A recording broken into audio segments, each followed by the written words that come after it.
کیونکہ خدا براہ راست ان کا بادشاہ تھا. خدا بادشاہ کے طور پر اپنے آپ کو ان کے درمیان میں ظاہر کرتا تھا اور ارد گرد کی قوموں پر بھی ظاہر کرتا تھا. لیکن جب انہوں نے بادشاہ مانگا تو خدا نے کہا انہوں نے میری تحقیر کی ہے. کیونکہ خدا یہ چاہتا تھا کہ خدا ان کے گھرانوں کے اندر، ان کی زندگی کے اندر، اور جو بڑے کام ان کی قوم کے اندر ہو رہے تھے، خدا ان سب کاموں کے اندر صرف خدا ہی دکھائی دے. لیکن انہوں نے اس کام کو ریجیکٹ کر دیا. لیکن پھر خدا نے کہا کہ مجھے ایک شخص مل گیا ہے میرے دل کے موافق، داؤد. اور داؤد ایک ایسا شخص ہے جس کا بائبل میں بہت زیادہ ذکر ہے. سیموئیل کی دونوں کتابوں کے اندر، تواریخ کی کتابوں کے اندر، سلاطین کی دونوں کتابوں کے اندر، زبوروں کے اندر اس کا ذکر ملتا ہے. اس کے آگے، اس کے بعد نئے عہد نامے میں بھی اس کا ذکر ملتا ہے. اور خداوند یسوع مسیح بھی اسی کی نسل سے پیدا ہو رہے ہیں. ایک مرتبہ خدا نے اس کو بخشا، ایک فضل خدا نے اس پر کیا. حالانکہ یہ بھی انسان تھا، لیکن انسان ہوتے ہوئے اس پر فضل کیا گیا، کیونکہ ایک ایسا شخص خدا کو مل گیا تھا جو اپنی سب باتوں کے اندر، جو اپنے سب کاموں کے اندر، جو اپنے سب الفاظ کے اندر، جو اپنے سب جملوں کے اندر صرف خدا کو ہی جلال دیتا تھا. اور ہر بات کے اندر یہ خدا کا طالب رہتا تھا. جب یہ صرف چھوٹا بچہ ہی تھا تب بھی یہ خدا کا طالب تھا، اور تنہائی کے وقتوں کے اندر یہ خدا کی پرستش کرتا تھا. اور جب یہ جاتی جولیت کے سامنے کھڑا ہے تب بھی یہ خدا کی پرستش کر رہا ہے. اس نے کہا میں زندہ خدا کے نام سے. اس وقت جب ساری قوم پر سختہ طاری ہے، جب ساری قوم خوف کے مارے تھرتھرا رہی ہے، یہ شخص خداوند کے نام پر اعتماد رکھتا ہے، کیونکہ یہ طالب تھا خدا کا. زبور دیکھیں گے، زبور 63، یہ بات میں بڑی واضح نظر آتی ہے کہ کس طور سے داؤد جو تھا اس نے اپنی زندگی کو خدا کے آگے جھکایا ہوا تھا. اور جب کوئی شخص اپنے آپ کو خدا کے آگے جھکا دیتا ہے تو وہ اپنی خواہشات کو اور اپنی مرضی کو اور جو کچھ اس کے دل میں ہے، اپنی ذات کو لے کر، اپنی زندگی کو لے کر، اپنے گھرانے کو لے کر اور اپنے فیوچر کو لے کر، جو کچھ اس کے دل میں ہے وہ سب کو قربان کرتا ہے اور خدا کا طالب ہو جاتا ہے. زبور 63 کی پہلی آیت ہے، یہاں پر لکھا ہے اے خدا تو میرا خدا ہے، میں دل سے تیرا طالب ہوں گا. خشک اور پیاسی زمین میں جہاں پانی نہیں، میری جان تیری پیاسی اور میرا جسم تیرا مشتاق ہے. داؤد نے جب یہ زبور لکھا تو داؤد اپنے بیٹے ابی سلوم کی وجہ سے پریشان تھا اور یہ بھاگ گیا اور یہودا کے جنگلوں کے اندر یہ چلا گیا. اس پریشانی کی حالت میں جب اس کا اپنا بیٹا اس کے خلاف ہے اور اس نے بغاوت کی ہے اس کے خلاف اور اس کے تخت کو لینا چاہتا ہے، وہ اس حالت کے اندر جا کر بھی خدا کا طالب ہے. وہ یہ نہیں کہتا خداوند میری بادشاہی مجھے واپس دے دے، نہ ہی وہ کوئی اور دعا کر رہا ہے، بلکہ جو دعا داؤد نے یہاں پہ لکھی، خداوند میری جان تیری طالب ہے اور میں تیرا ہی طالب رہوں گا. اور اس کی شدت کا بیان وہ کرتا ہے کہ جیسے پیاسی زمین، جیسے سوکھی زمین، بنجر زمین جو ہوتی ہے، جہاں پر پانی نہیں ہوتا، جہاں پر صرف پتھر ہی پتھر ہوتے ہیں، جہاں پر پھل پیدا نہیں ہوتا، داؤد کہتا ہے کہ میرے اندر کی جو تڑپ ہے وہ اس زمین کی مانند ہے. خداوند مجھے تو بس تیری ہی آس ہے. وہ خدا کے حضور میں جا کر اپنی مشکل کے اس وقت کے اندر، اپنی کٹھنائی کے اس وقت کے اندر جا کر خدا کا طالب ہو رہا ہے. یہودا کے بیابان کے اندر جا کر، اپنی زندگی کے ان تلخ ترین حالات کے اندر جا کر وہ خدا کا طالب ہوا ہے اور خدا کو کہتا ہے کہ خداوند ایک بار پھر سے اپنی حضوری کے وسیلہ سے، اپنے پاک روح کے وسیلہ سے میری روح کو تازہ کر دے، میری جان کو تازہ کر دے. اور وہ روح القدس کے ایک ایسے ایکسپیرینس کے لیے دعا کرتا ہے. میں حیران تھا اس بات کے لیے کہ وہ کہتا ہے کہ میرا جسم تیرا مشتاق ہے. وہ اپنی روح میں خدا کے پاک روح کا تجربہ کرنا چاہتا ہے اور وہ یہ بھی درخواست کرتا ہے کہ خداوند اپنے پاک روح کے وسیلہ سے اپنے پاک روح کی قدرت کو میرے روح میں تو ظاہر کر ہی، میری جان میں تو ظاہر کر ہی، لیکن اس کے اثرات میرے بدن پر بھی ظاہر ہوں. تیری قدرت میری پوری لائف کو گھیر لے، تیری قدرت میری ساری زندگی کو گھیر لے، اور جو کچھ مجھ میں ہے وہ سب تیرے پاک روح سے رینیو کیا جائے، وہ سب تیرے پاک روح سے تازہ کیا جائے. اور یہ اس شخص کی دعا ہے جو اس وقت مصیبت کے اندر ہے، جس نے اپنی زندگی کو مکمل طور پر خدا کے تابع کر رکھا ہے اور وہ اپنی خواہش سے بڑھ کر خدا کی تلاش کر رہا ہے. اور جب اسی زبور کو ہم آگے پڑھتے ہیں تو دوسری آیت میں لکھا کہ اس طرح میں نے مقدس میں تجھ پر نگاہ کی تاکہ تیری قدرت اور حشمت کو دیکھوں. خدا کا طالب ہے یہ شخص اور مقدس کے اندر وہ گیا ہے. میں آج ڈکشنری میں دیکھ رہا تھا کہ مقدس سے مراد دو لفظ ہیں. ایک تو ہیکل کا وہ حصہ جو پاک ترین مقام کہلاتا ہے، اور دوسرا وہ حصہ جس میں تمام لوگ عبادت کے لیے جمع ہوتے تھے. یہ خدا کے ساتھ فیلوشپ کے اندر، خدا کے ساتھ رفاقت کے اندر ایک ایسی جگہ پر چلا گیا ہے جہاں پہ کہتا ہے کہ خداوند میں نے تجھ پر نگاہ لگائی ہے. خدا کو یہ دیکھتا ہے اور یہی لکھا کہ خداوند میں نے مقدس میں تجھ پر نگاہ لگائی. اس مشکل حالت کے اندر یہ خدا کے حضور میں گیا ہے اور اس نے اپنی تمام نگاہیں خدا کی ذات پر لگائی ہیں. خدا کو دیکھ رہا ہے اور کہتا ہے کہ میں نے نگاہ لگائی ہے تاکہ تیری قدرت کو اور تیری حشمت کو اور تیرے جلال کو دیکھوں. خدا کے ساتھ رشتے کے اندر یہ کس قدر آگے بڑھ گیا ہے یہ شخص. اس نے اپنا سب کچھ اور اپنی ہر ایک خواہش کو پیچھے چھوڑ دیا ہے. مشکل کی اس حالت کے اندر بھی اس کو خدا کے سوا اور کوئی چیز نہیں چاہیے. میرے عزیزو، اس زمین پر خدا ایمانداروں سے آج یہی چاہتا ہے کہ ہم اپنے مشکل کے اس دور کے اندر، زمین پر جو زندگی ہے وہ بہت مشکل ہے، یہ پریشانیوں سے بھری ہوئی ہے، یہ دکھوں سے بھری ہوئی ہے، اس میں بیماریاں ہیں، اس میں مختلف طرح کی ایسی شکلیں ہیں جن کے بارے میں جب ہم سوچتے ہیں، کئی بار ہماری ماضی کے ایسے حالات ہیں، ایسے واقعات ہیں، جب وہ ہمارے ذہن میں آتے ہیں تو ہم پریشان ہو جاتے ہیں، ہمیں راتوں کو نیند نہیں آتی۔ دن کے وقت اگر وہ حالات ہمیں یاد آ جائیں ہمارے دکھ کے، تب بھی ہمارا جو زندگی گزارنے کا انداز ہے، ہماری حالت بدل جاتی ہے۔ لیکن یہ اس دکھ کی حالت کے اندر بھی خدا کا طالب ہو رہا ہے، اور یائر کی بھی یہی خواہش تھی، وہ اپنے دکھ کی اس حالت کے اندر جو اس کی اکلوتی بیٹی جب مرنے کو تھی، وہ خداوند یسوع مسیح کے قدموں میں گرا ہوا ہے۔ یہ بھی اپنے اس دکھ کی حالت کے اندر خدا کا طالب ہو رہا ہے، اس نے بھی اپنی لائف کو خدا کے تابع کیا ہوا ہے۔ جب اس عبور کو آگے پڑھتے ہیں تو 6 آیت کے اندر لکھا کہ جب میں بستر پر تجھے یاد کروں گا اور رات کے ایک ایک پہر میں تجھ پر دھیان کروں گا۔ لکھا رات کے ہر ایک پہر کے اندر میں تجھ پر نگاہ لگاؤں گا۔ وہ یہ بھی کہہ سکتا ہے کہ خداوند میرے، بہت سارے زبوروں میں ہم ایسا پڑھتے بھی ہیں کہ وہ اپنے دشمنوں کا ذکر کرتا ہے کہ خداوند لوگ میرے پیچھے پڑے ہیں، ساؤل بادشاہ میرے پیچھے پڑا ہوا ہے، تو مجھے ان کے ہاتھ سے بچا لے۔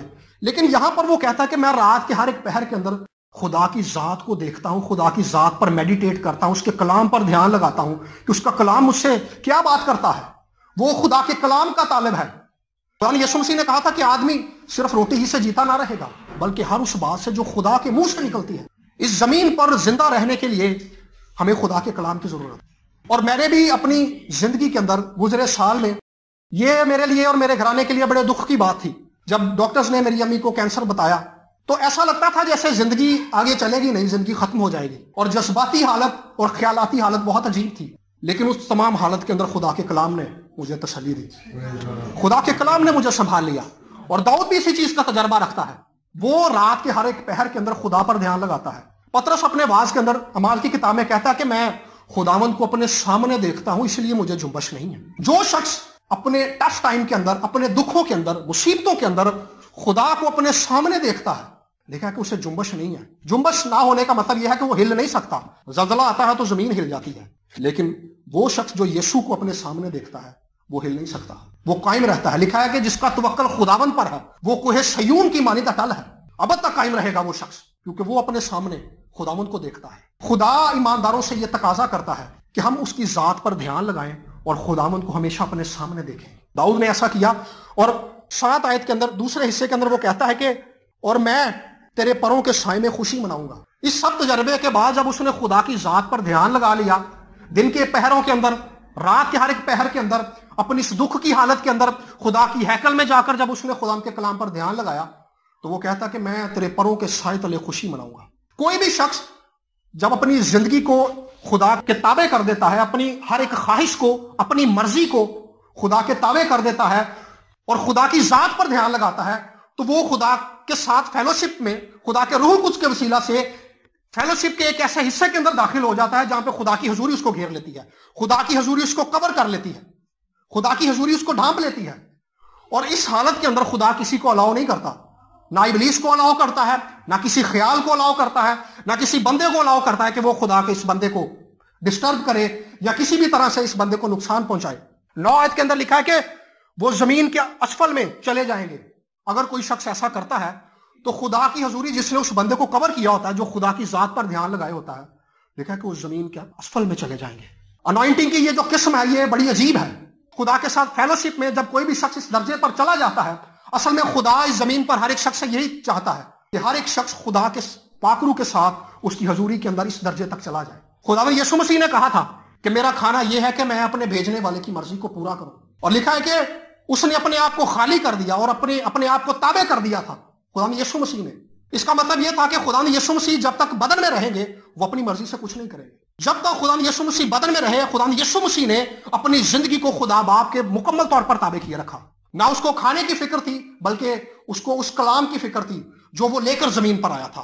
وہ اس کام کو پورا کرنا چاہتا تھا جس کے لیے وہ اس زمین پر آیا تھا۔ اور جب گتسمنی میں بھی خداوند یسوع مسیح موجود ہیں اور ایک بوجھ ہے، اور بوجھ کی حالت اتنی زیادہ ہے کہ جسم کے اندر سے خون جو ہے پسینے کی طرح سے بہہ رہا ہے، بوجھ کی اس حالت کے اندر خداوند یسوع مسیح باپ کی تابعداری میں خداوند یسوع مسیح نے کہا کہ باپ میری نہیں بلکہ تیری مرضی پوری ہو۔ ایمانداروں کے لیے خدا یہی چاہتا ہے کہ ہم اپنی زندگیوں کے وسیلہ سے خدا کے نام کو جلال دیں اور اپنی زندگیوں کو خدا کے تابع کریں۔ اصل میں جب ہم اپنی زندگیوں کو خدا کے تابع کر دیتے ہیں تبھی خدا ہماری زندگی سے دکھائی دیتا ہے۔ جب تک کوئی بھی شخص اپنی مرضی کو، اپنی زندگی کو، اپنی خواہش کو خدا کے تابع نہیں کرتا، تب تک اس کی زندگی سے خدا کو جلال نہیں ملتا۔ اور خدا یسوع مسیح نے اپنے آپ کو لکھا ہے کہ اس نے اپنے آپ کو پیش کیا۔ خدا یسوع مسیح نے کہا کہ میں اپنی جان اس لیے دیتا ہوں تاکہ اسے پھر لے لوں۔ خداوند یسوع مسیح نے اپنی مرضی سے اپنے آپ کو قربان ہونے کے لیے پیش کر دیا تھا، اور یہ نظر کی قربانی تھی۔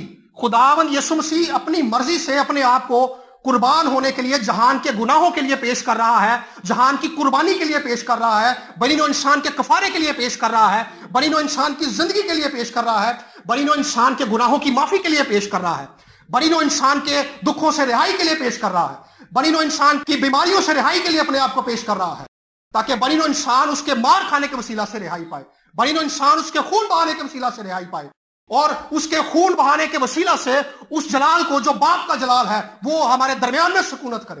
ہم دیکھتے ہیں بائبل مقدس میں کہ خداوند یسوع مسیح صلیب پر آگے بڑھ رہے ہیں، اور خداوند یسوع مسیح نے اپنے آپ کو قربان ہونے کے لیے پیش کر دیا ہے، اور خداوند یسوع مسیح صلیب پر چڑھ گئے ہیں۔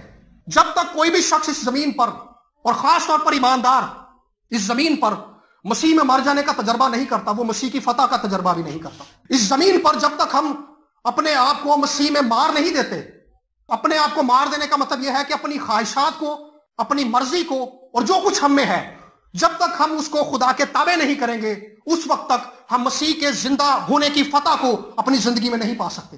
اصل میں مسیح کی زندگی اس زمین پر ایک تمثیل تھی۔ خدا مسیح کی زندگی کے وسیلہ سے بنی نوع انسان سے کلام کر رہا ہے، اس کا اپنے شاگردوں کے پود ہونا یہ ایک تمثیل ہے۔ خدا اس کے وسیلہ سے ایمانداروں سے کلام کرتا ہے کہ کس طرح سے ایمانداروں کو اپنے آپ کو دوسرے بہن بھائیوں کے لیے، کلیسیا کے دوسرے لوگوں کے لیے وقف کر دینا ہے۔ کس طرح سے یسوع مسیح نے اس بوجھ کو برداشت کیا جو دنیا کا تھا، وہ گناہ دنیا کے تھے، وہ خدا کا بر رہا تھا، خدا نے جہان کے گناہوں کو لے کر اس پر رکھ دیا تھا۔ خدا ایمانداروں سے یہ چاہتا ہے کہ ایماندار اس زمین پر رہنے والے ان لوگوں کے لیے فکر کریں جو خدا سے دور ہیں، جو دکھ میں زندگی گزار رہے ہیں۔ پولوس کہتا ہے کہ مجھے تمہارے لیے پھر سے جننے کے سے درد لگے ہیں۔ اسے ان کلیسیاؤں کی فکر ہے جن کو اس نے کلام سنایا تھا۔ خدا ایمانداروں سے یہ توقع کرتا ہے کہ وہ ان لوگوں کی فکر کریں جو خدا سے دور ہیں۔ مسیح کی زندگی جو تھی وہ ایک تمثیل تھی۔ مسیح کا دکھ جو تھا، مسیح کا بوجھ جو تھا، اس کے وسیلہ سے خدا کلام کر رہا تھا۔ میں اس بات کے لیے نہایت خدا کا شکر گزار ہوں کہ میں اگر خدا کے حضور میں موجود ہوں تو میرے لیے بہت سارے لوگوں نے دعائیں کی ہیں۔ میری ماں نے، بھائی شاہد نے، اور میرے گھر کے بہت سارے لوگوں نے میرے لیے دعائیں کی ہیں، کیونکہ میں خدا کی حضوری سے دور جانا چاہتا تھا۔ میری ماں نے تو مجھے خدا کو دے دیا تھا، لیکن میں خدا کی خدمت نہیں کرنا چاہتا تھا۔ میرے عزیزو، آج میں اس بات کو جانتا ہوں کہ اگر مجھے بچانے کے لیے، میری زندگی کے لیے، میرے مسیح کے پاس آنے کے لیے اگر دوسروں نے دعائیں کی ہیں تو یہ بات آج مجھ پر بھی لازم ہے، اور ہم سبوں پر بھی لازم ہے کہ ہم بھی ان لوگوں کا بوجھ رکھیں جو خدا سے دور ہیں، کیونکہ یہ ایک ذمہ داری ہے۔ وہ لوگ جن لوگوں نے پولوس سے کلام سنا تھا، انہوں نے رسی کے ذریعے پولوس کو ٹوکری میں اس دیوار سے نیچے لٹکایا تھا۔ اگر وہ لوگ اس دن پولوس کو اس رسی سے نہ لٹکاتے تو شاید آج ہم تک مسیح کے بارے میں جو تعلیم خطوں میں دی گئی ہے ہم تک نہ پہنچتی۔ اور اتنے لوگوں کے درمیان میں جو خدا نے اپنے جلال کو ظاہر کیا، خدا نے اپنی قدرت کو ظاہر کیا، معجزات کو ظاہر کیا۔ اور اگر پولوس نہ آتا، ایک مفسر یہ بھی کہتا ہے کہ اگر پولوس نہ آتا تو مسیح کی تعلیم کیا ہے یہ بات ظاہر ہی نہیں ہو سکتی تھی، لیکن اس شخص کو رسی سے لٹکایا گیا تاکہ وہ بچ جائے۔ آج ہمیں بھی ان لوگوں کے لیے رسی کو پکڑنا ہے جو خدا سے دور ہے۔ ہمیں ان لوگوں کے لیے دعا کرنی ہے، جیسے مسیح نے اس بوجھ کو برداشت کیا، ہمیں بھی ان لوگوں کا بوجھ رکھنا ہے جو مسیح سے دور ہیں۔ ہمیں ان کو کلام سنانا ہے، ہمیں ان کو دعوت دینی ہے کہ وہ خدا کے گھر میں آئیں تاکہ خدا کا کلام سنیں۔ ہمیں موقع پا کر ان کو گواہی دینی ہے، مسیح کی گواہی دینی ہے۔ بات کر رہے تھے کہ مسیح کی زندگی ایک تمثیل ہے، مسیح کا صلیب پر چڑھ کر مر جانا بھی تمثیل ہے۔ لکھا ہے، پولوس کہتا ہے کہ جب مسیح صلیب پر جڑ دیا گیا کیلوں کے ساتھ، اس کے ساتھ ہم بھی جڑ دیے گئے، ہم ایمان کے ساتھ جڑ دیے گئے ہیں۔ ہمیں آج اس بات پر ایمان رکھنا ہے کہ مسیح نے ہمارے باطن کے اس انسان کو جس کے اندر گناہ کی سرشت موجود ہے، جو ہمارے قابو میں نہیں ہے، اس کو مسیح نے صلیب پر جڑ دیا ہے۔ جب تک ہم مسیح کے ساتھ مر جانے کا تجربہ نہیں کرتے تب تک ہم مسیح کے ساتھ جی اٹھنے کا تجربہ بھی نہیں کر سکتے۔ لیکن میرے عزیزو، خدا ہمیں سے ہر ایک سے یہی چاہتا ہے کہ ہم اس زمین پر مسیح کے ساتھ مرنے کا تجربہ بھی کریں اور مسیح کے ساتھ پھر جی اٹھنے کا تجربہ بھی کریں۔ یہی مرضی آپ میں سے ہر ایک کے لیے خدا کی ہے، اور خدا یہ چاہتا ہے کہ آپ میں سے ہر ایک شخص خدا کی فتح سے، اس کے جلال سے، اس کی قدرت سے اور اس کی حشمت سے معمور ہو جائے۔ اس زمین پر رہنے والے ہر ایک شخص کے لیے خدا کی یہی مرضی ہے۔ اور شاعر جو تھا، وہ جو اپنی زندگی خدا یسوع کے تابع کر رہا ہے تو وہ اپنی مرضی کو خدا کے تابع کر رہا ہے۔ یہ بات آسان نہیں تھی شاعر کے لیے کہ بڑے مجمع میں اس بڑی بھیڑ کے سامنے اپنے آپ کو یسوع کے آگے جھکا دے اور یسوع کو سجدہ کرے، یسوع کو اپنا خدا مان لے۔